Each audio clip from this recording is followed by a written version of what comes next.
Ordinary किसे कहते हैं? जो पढ़ाई लिखाई में बहुत बढ़िया हो, एकदम टॉपर हो, एक्स्ट्रा करिकुलर एक्टिविटीज़ में भी लाजवाब हो, हर किसी का चहेता हो। बस ऐसे शख्स के लिए तो बचपन से ही हम यही सुनते आ रहे हैं, मुंह से निकल ही जाता है, वो तो एक्स्ट्रा ऑर्डिनरी है, उसका कोई जवाब ही नहीं। लेकिन ये एक्स्ट्रा ऑर्डिनरी की डेफिनेशन गीता में कुछ और ही है। क्या है? चलिए आपको बताती हूँ आज। हाय, मैं हूँ मानसी, आपके साथ ऑन एबीपी लाइव पॉडकास्ट। हाजिर है आज का श्लोक in Sanskrit, it's meaning in English and Hindi. जानेंगे ताकि आपकी और हमारी लाइफ सॉर्टेड रहे। आज का श्लोक लिया है मैंने गीता के चैप्टर 2 से, वर्स 55।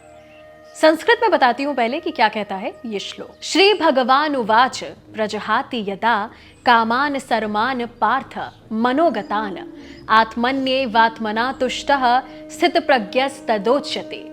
संस्कृत तो हो गई, अब इंग्लिश हिंदी ट्रांसलेशन पर आते हैं।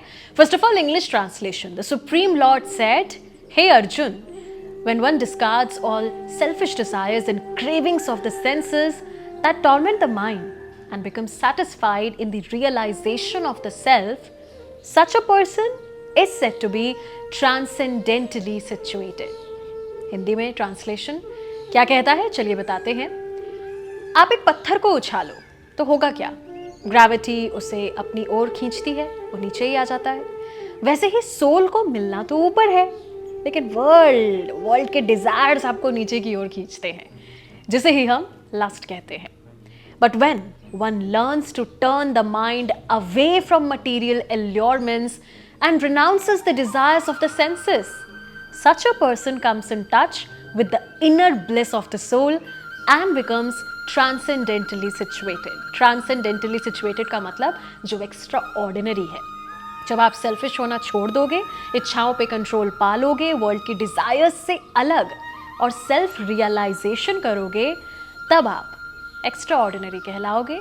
गीता तो इस श्लोक में यही कहती है। आज गीता अनप्लग्ड में इतना ही। मुलाकात कल फिर से करेंगे। गीता के एक और चैप्टर से मैं आपके लिए एक और श्लोक लेकर के आऊँगी, उसका meaning in Sanskrit, Hindi, English आपके साथ शेयर करूँगी।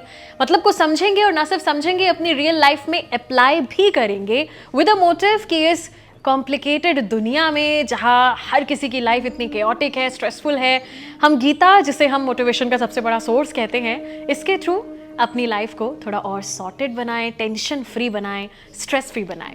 तो मुलाकात कल फिर से करेंगे ऑन एबीपी लाइव पॉडकास्ट। मैं मानसी हूँ आपके साथ।